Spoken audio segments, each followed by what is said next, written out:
Xin kính chào cộng đoàn. Kính thưa cộng đoàn, chúng ta đang sống trong những ngày đầy vui mừng của tuần Bát Nhật Giáng sinh. Chiều hôm nay, chúng ta vui mừng cùng nhau quy tụ về đây bên mẹ của chúng ta, mẹ hằng cứu giúp.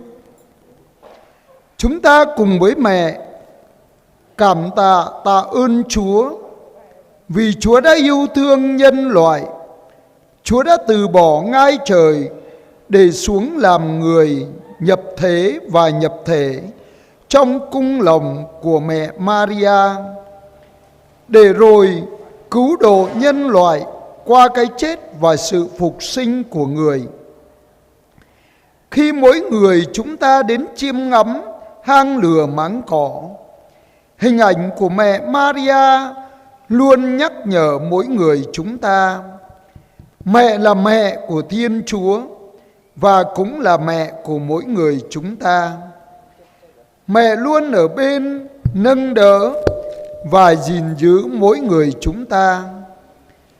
Với tâm tình ấy, chiều hôm nay mời cộng đoàn cùng chiêm ngắm mẹ với tước hiệu Đức Maria, mẹ Thiên Chúa. Ở già mị ma mét nông dòng đời ở dòng kèng khắp bia ma cơ bình chờ đài mà ngoài bình ta lắc khờ điếp mà ác mai cơ xa vất thời chú mơ ác rơi tờ kèng Giêsu khỏa hắc lâm rây anê bình ta pran chua mà ác mà ai bờ tung bờ bút tờ kỳ rây pơ anê chê game ami nong gum suru na nào bình ta mút rom hang ami bờ ni ớt cơ khoai yang ở đây doa cơ nhu at khắp pap mờ núi mờ nằm bơi lon tờ ná nhu run rây dinh group mờ núi bơi ten ami Maria căng sông bậc lái mờ núi mờ nằm mừng tờ lời dây hằng tờ lời hờ điệp lại mừng bình dây nhủ lâm rim chô bình ta tờ kỳ rây cờ cú bờ pu Giêsu qua bơi ani đó là Giêsu qua tờ càng rây bơi ani tòng rúp mi Maria càng bình ta bờ min amang lam ran chua ta ami jing khoa yang ở đây at jing ami rim chô cờ bình ta mình ami lắc độ rom tum ta kyang gít gây vai lăng hằng gum suru rim chô cờ bình ta na nào mừng ran khắp anun lamanay rơ câu khul lăng yom anan ami Maria ami khoa yang ở đây mong anay bình ta rơ câu chua đây tú bạc lai bưng ai khoa yang ở đây rơi rim chô cờ bình ta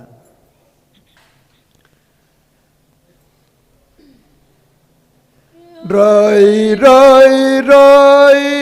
ôi Chúa à đây rơi ôi Chúa Christo rơi pli pro prom lon tơ na rơi pli pro pran chua bình mời rơi mời thầu pran ama adeng thầu po bậc lai thầu Giêsu Christo qua mời rơi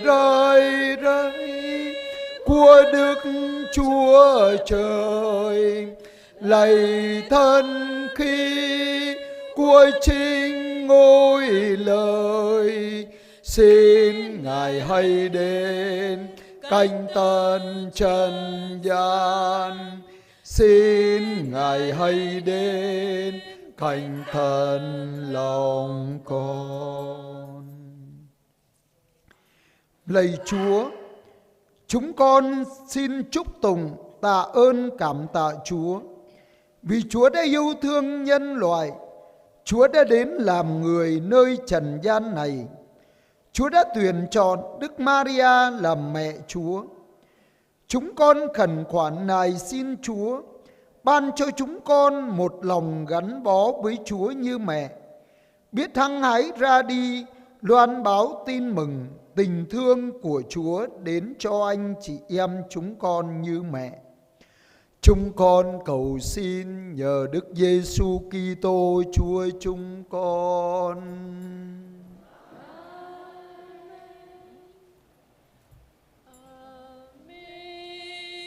Cầu độc tôi chớ là đi, ran có gil tôi grui, yang bị bờ tô rơi lấy tu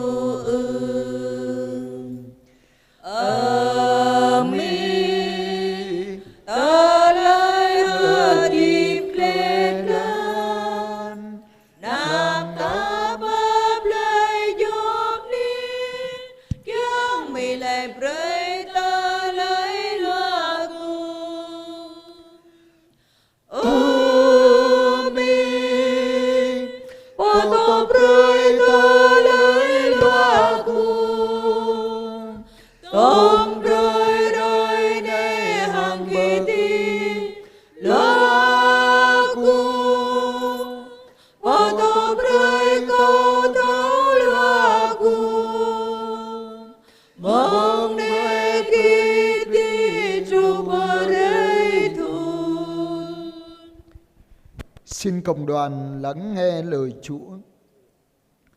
Khi các thiên sứ rời những người chăn chiên để về trời, những người này bảo nhau: nào ta sang Bê-lem để xem sự việc đã xảy ra như Chúa đã tỏ cho ta biết.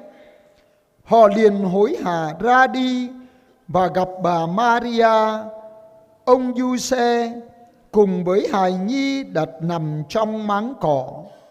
Thấy thế, họ kể lại điều họ đã được nghe nói về hài nhi này.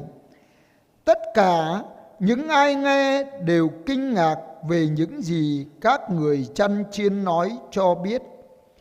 Còn bà Maria thì hằng ghi nhớ tất cả những điều ấy và suy đi nghĩ lại trong lòng.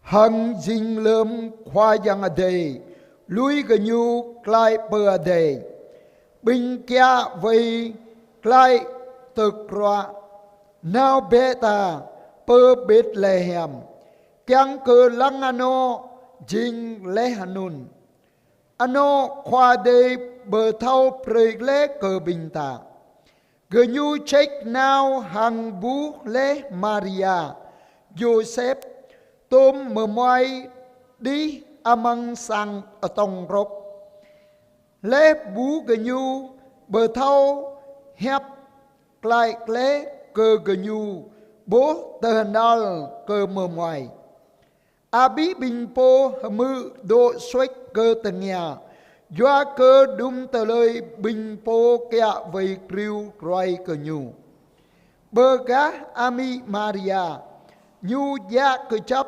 đúng tờ lời anun độ bờ min nà nao amang lầm. Xin mời cộng đoàn ngồi.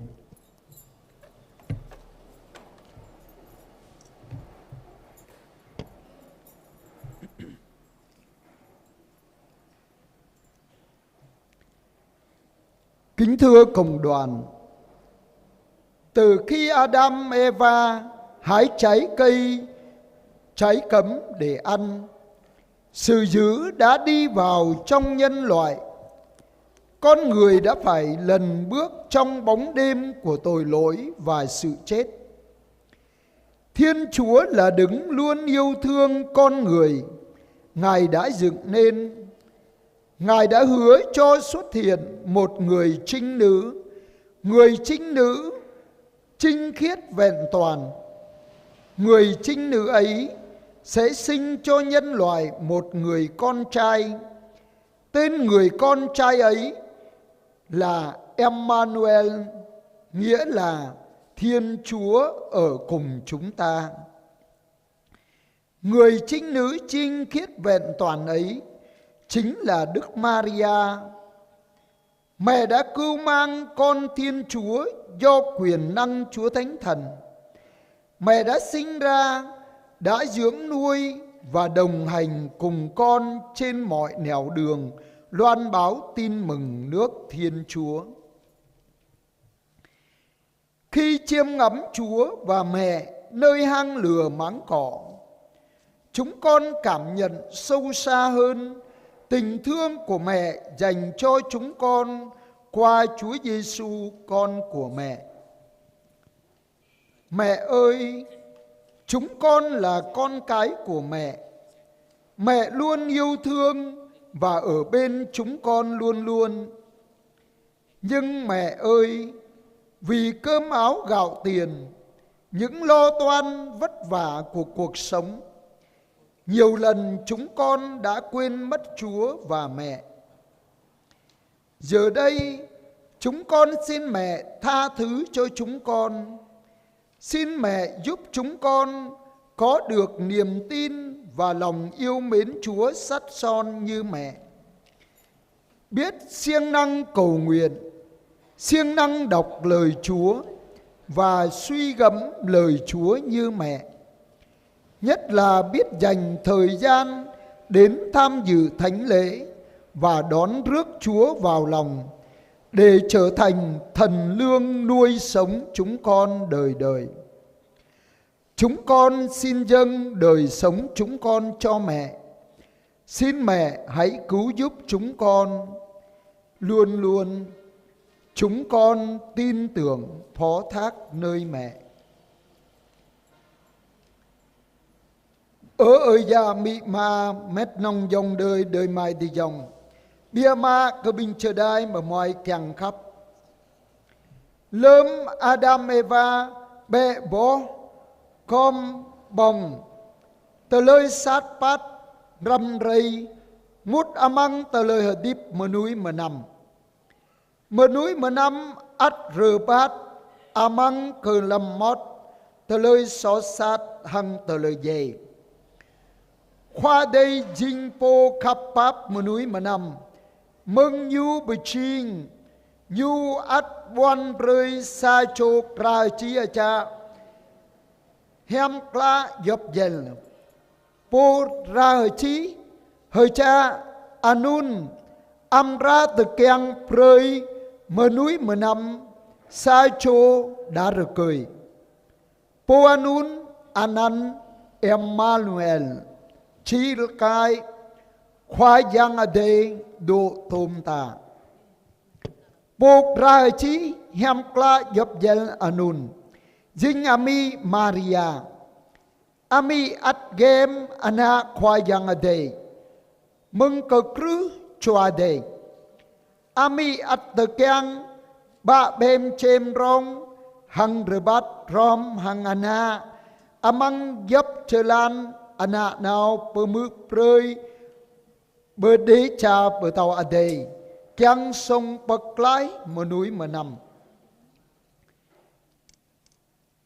Lâm bình gờ mơi tờ ký rây ép lăng ami bơi ani ở tông rốc varmo bình gờ mơi thầu hờ lú ran khắp ami rơi cơ bình gờ mơi bia ma mừng ana ami Giêsu Christo khoa ở ami bình gờ mơi dinh ana ami ý khắp pháp cơ bình gờ mơi nà nào ý độ rom hăng cơ bình gờ mơi nà nào ý bu lui cái bình gờ mơi ố sa mơ lưu vắt bình gờ mơi bu lăng dôm cờ ý ố ở ami doa cơ sơi hoa nhầm bông rắc các công ngàn bậc rút bờ xu bình gờ mơi ngạ bình gờ mơi vợ rờ bít ý rờ cao cờ ý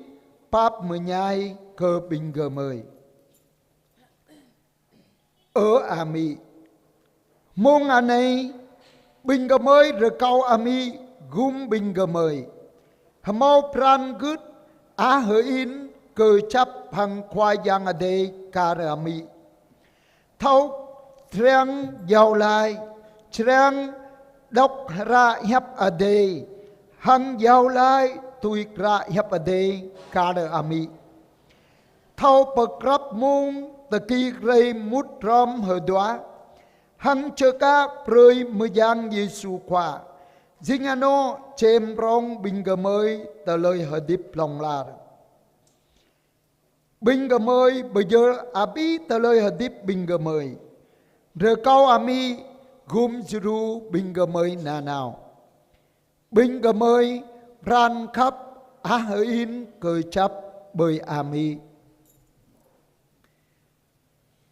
mùng này được câu cơ bình ta tegu abi ta lời hadip cơ bình ta ado beni ớt cơ khoa yang ở đây hang bự bang khoa yang ở đây khắp pháp lon tena chợ ca ami dinh ami nhu dinh ami cơ bình ta ado ama đây học mà ác ang chẳng bự bang cơ khoa yang ở đây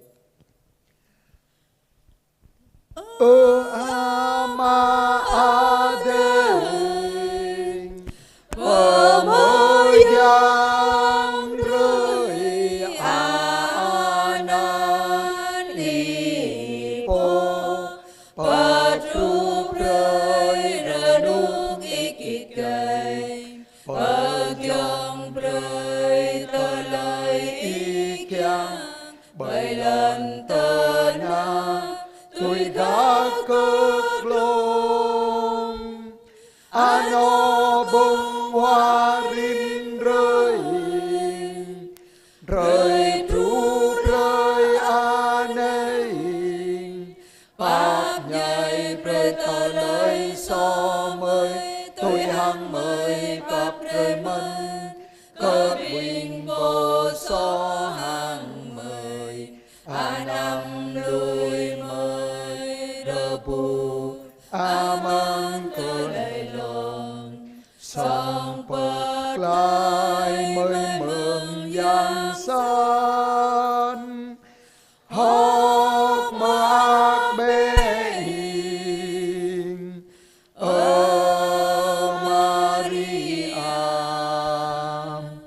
bà cơ bừng hiam qua đời đồ tôn minh hơ bùng rơ ni cơ y hàng ang minh đã phơ mời hàng bơ ni cơ Giêsu anam mong tiên in ở Maria mơ giang ami khoa yang adeng yang lại mereka mới đã mở núi so san tu ta nơi hang lòng mong mới chỉ đọc rằng amen ang cơ ma hằng ana hằng chúa đế ta lung lung tu ta này tu rơ nục rơ noa long ra amen.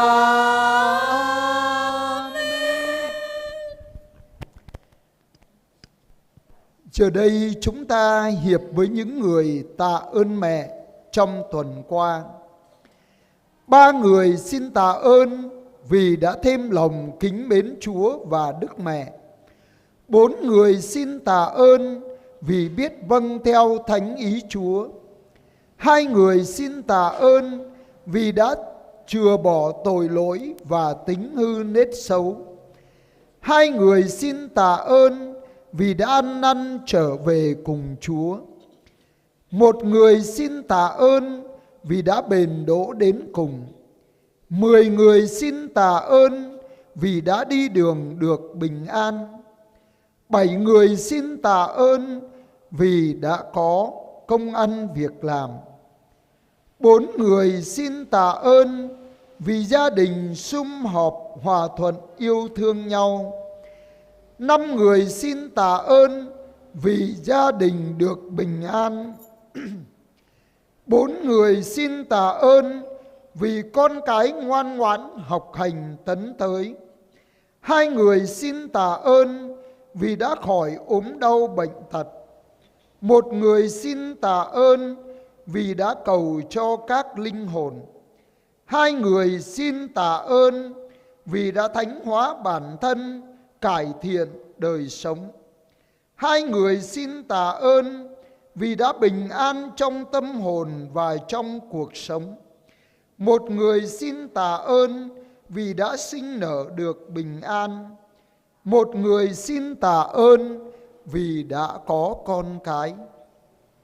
Và tất cả những ơn nhờ mẹ chuyển cầu một cách âm thầm mà chính chúng ta cũng như gia đình chúng ta đón nhận được. Giờ đây chúng ta cũng hiệp với những người này để tạ ơn mẹ. Hiệp cùng mẹ Thiên Chúa, chúng con xin tạ ơn Cha. Chúng con xin tạ ơn Cha. Bình ta mút rom hằng cờ bình po beni cờ mỹ Maria giao lại khoa yang de pribung ha bắt de chú hello nè. Ba chô beni bưng do cơ mâu pran đạo gứt gờ nang keng khắp cơ khoa yang. Đôi chô beni bưng do cơ thâu cơ mal đôi klai hằng khoa yang. Sai chô beni bưng do cơ thâu kran hằng loa gu tui pran khoa yang. Klau chô beni bưng do cơ độ cơ chấp amang pran khắp khoa yang. Klau chô beni bưng do cơ mau pra nga. Đôi chô beni bưng do cơ bạ na hằng thực keng klạ hèm. Đôi chô beni bưng do cơ na ba thâu loa gu treng hakram tra rugui. Klau chô beni bưng do cơ renuk renoa amang yap chelan nao blau rebat. Đôi chô beni bưng do cơ mau bưng ai bờ xoáy prey chan hằng pran chua. Sai chô beni bưng do cơ dây hèm kla. Đôi chô beni bưng do cơ bờ com bờ giờ tờ lời hạt điếp po cơ khoa yang. Đôi chô beni bưng do cơ đuôi mau tui pran chua keng. Đôi chô beni bưng do cơ giàu lai rơi cơ bình ơi gia hăng góp duy rư cao lế lon tờ na. Hăng đúng tờ lời bưng hạ bắt chú mừng mi khắp bắp giàu lại rơi. Ta po hăng sang nọ ta chớ cả tờ lời bưng.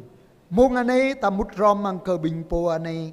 Ta giàu bứ bờ an khoa yang ở đây hăng bần đi cơ mỹ Maria. Hiệp cùng mẹ Thiên Chúa, chúng con xin tạ ơn Cha. Chúng con xin tạ ơn Cha. Chúng ta hiệp với những người khẩn khoản nài xin mẹ cầu thay nguyện giúp trong tuần tới này. 11 người xin thêm lòng kính mến Chúa và Đức Mẹ. 10 người xin biết vâng theo thánh ý Chúa. 11 người xin chừa bỏ tội lỗi và tính hư nết xấu. 5 người xin ăn năn trở về cùng Chúa. 4 người xin ơn bền đỗ đến cùng. 8 người xin đi đường được bình an. 8 người xin có công ăn việc làm. 10 người xin cho mau trả hết nợ. 6 người xin đòi được nợ. 12 người xin cho gia đình sum họp hòa thuận yêu thương nhau. 15 người xin ơn như ý. 11 người xin cho con cái ngoan ngoãn học hành tấn tới. 16 người xin cho khỏi ốm đau bệnh tật. 9 người xin ơn chết lành. 14 người xin cầu cho các linh hồn. 5 người xin thánh hóa bản thân, cải thiện đời sống. 9 người xin ơn cứu giúp trong cơn gian nan khốn khó. 8 người xin ơn bình an trong tâm hồn và cuộc sống. 1 người xin tìm thấy của cải. Và tất cả những gì trong thâm tâm chúng ta muốn khẩn khoản nài xin mẹ cầu thay nguyện giúp. Giờ đây chúng ta cũng hiệp với những người này để khẩn khoản nài xin mẹ. Nhờ lời Đức Mẹ chuyến cầu, xin Chúa nhậm lời chúng con. Xin Chúa nhận lời chúng con. Bình ta mút rom hằng cờ bình po cờ vứ rờ cao ami Maria dọc lạp rơi vắt đời chú phần nắp nè.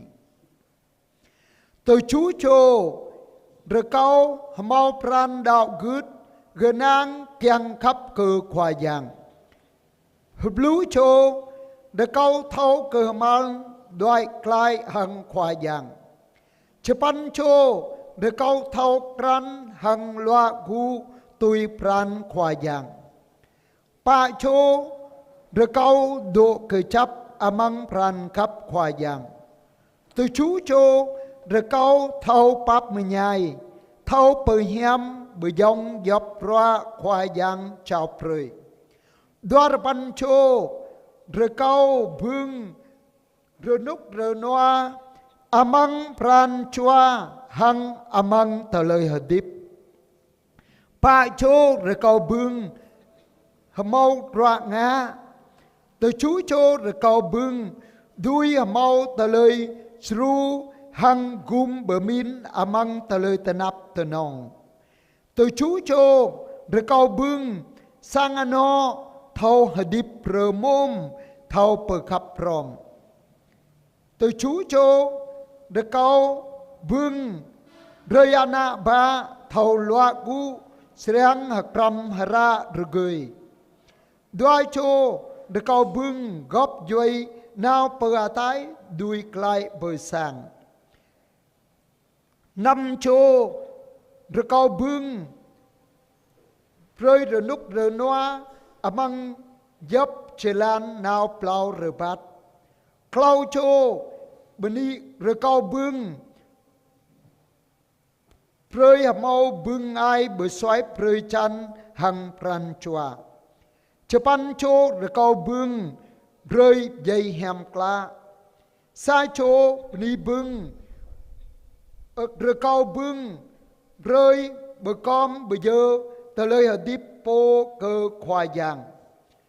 Pa chô rờ cao bưng đuôi mau tùy pran chua kèng. Klau chô beni bưng rờ cao bưng giao lai rơi cơ bình ơi gia hằng góp duy rờ cao lê lon tờ ná.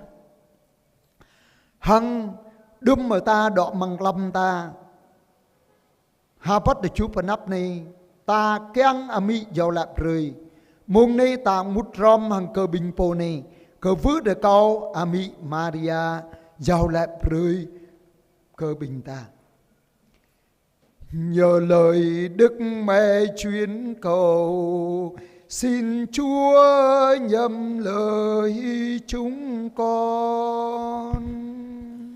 Xin Chúa nhận lời chúng con. Và giờ đây, với tâm tình của một người mẹ, mỗi người chúng ta dâng lên mẹ đóa hoa tươi, thể hiện tấm lòng của chúng ta đối với mẹ, để xin mẹ đón nhận những ý nguyện trong lòng của chúng ta, để mẹ xin Chúa chúc lành cho từng người chúng ta.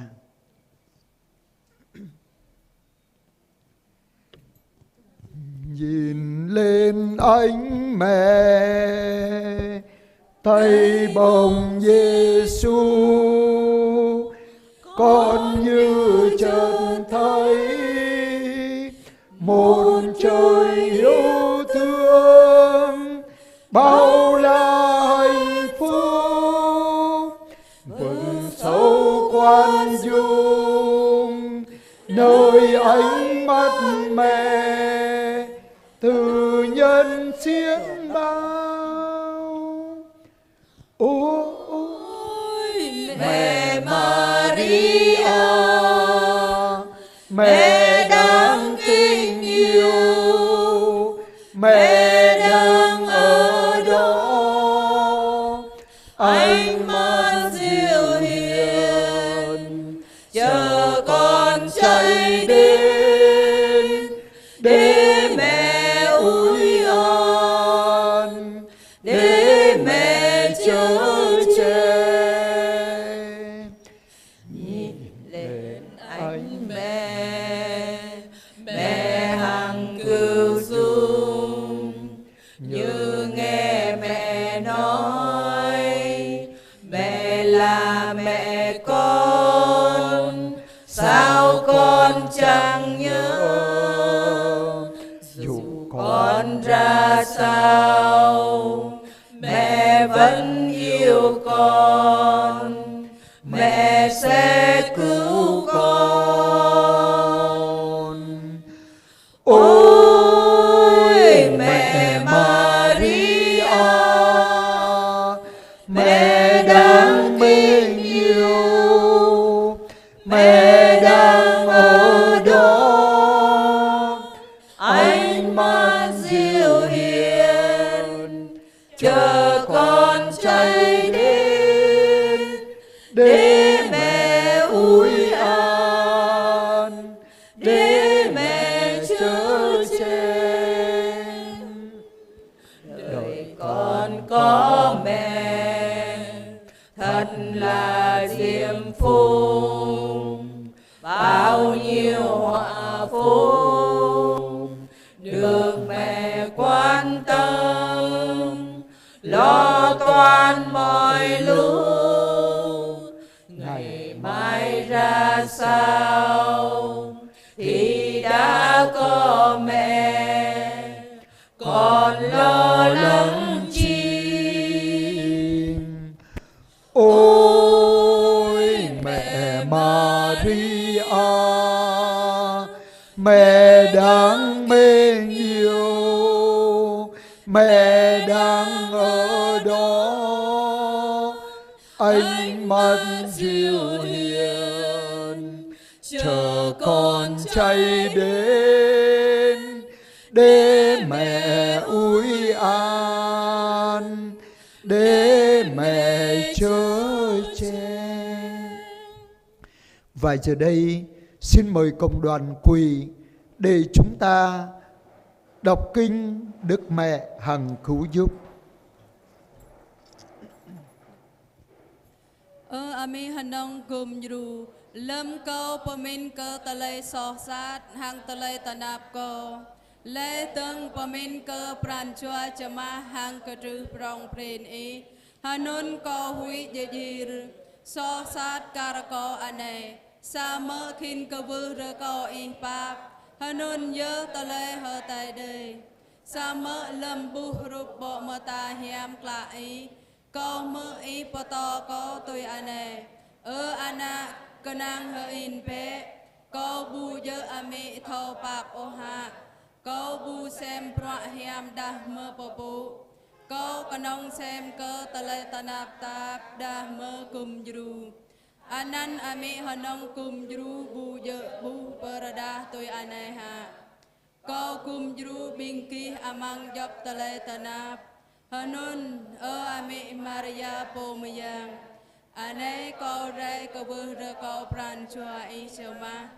api pran chua câu kanang ho in bay pran chua i thâu pap rơ câu i pakang câu đa rơ câu i paklai câu đa rơ câu i alum câu đa Maria tra haji haja haja hajong i maak chaka tu lai anan ami hanong kum juru kiang ke potot posur pran chua bing kemei kanang ho in ke i hanun câu câu bơ rơ câu i khap pap kum juru câu na nao amang job ani to ano nao lâm yang sát plơ plét lâm hông mau tà lây so lâm bụp tà lây tà nạp amang tà lây hợp tiếp hang pia mạ nhu amang mung chi lọ pran ami po thao khap pap rơ câu i pre cơ câu thao trăng đoại nào pơ i na nào câu cứ xịt nik tà ta câu trăng đoại nào pơ i hanun ngạ pre cơ i chay mơ hiệp câu câu i pre cơ câu phương yom pan ane thâu trăng yêu lệ hàng i na nào hàng mô pran chua kanang ho in cơ i kar hàng ana sang kiang cơ i mơ hiệp câu yêu lệ đa mơ kum jru câu na nào hàng pre cơ câu phương đạo cướt cơ chap tru pơ luch ami hanong kum jru rơ câu i popu pre hiam cơ câu hàng yêu lệ kum pre cơ câu tụ ta ane hàng lâm mung chi lo pran amen ami hanong kum jru rơ câu i vai lang pakang bing po to haram câu pakang cơ ơi a ko ting phun cơ khul chunum mayang cơ lon ya câu cơ sang ano câu cơ ate amai ate ayong câu cơ bing ayat hang api pang bing po tanap tot runut cơ bing pangat chua to amang ani pa agay ami Maria hanong kum jru rơ câu i yêu lệ kum pre cơ câu đa ai an phong so po vai lang pakang câu rơ câu i kum jru câu lâm ka ba thâu đại nào tru pơ ami Maria. Giờ hành hương đã kết thúc. Giờ đây chúng ta chuẩn bị tâm hồn để bước vào tham dự thánh lễ. Chiều hôm nay vì những người đánh đàn cũng như đánh cồng chiêng chắc có lẽ trời lạnh cho nên không có đến được. Cho nên xin cộng đoàn chúng ta hát chay nhưng mà chúng ta cố gắng hát cho mạnh mẽ lên để chúng ta chúc tụng Chúa. Xin cảm ơn cộng đoàn.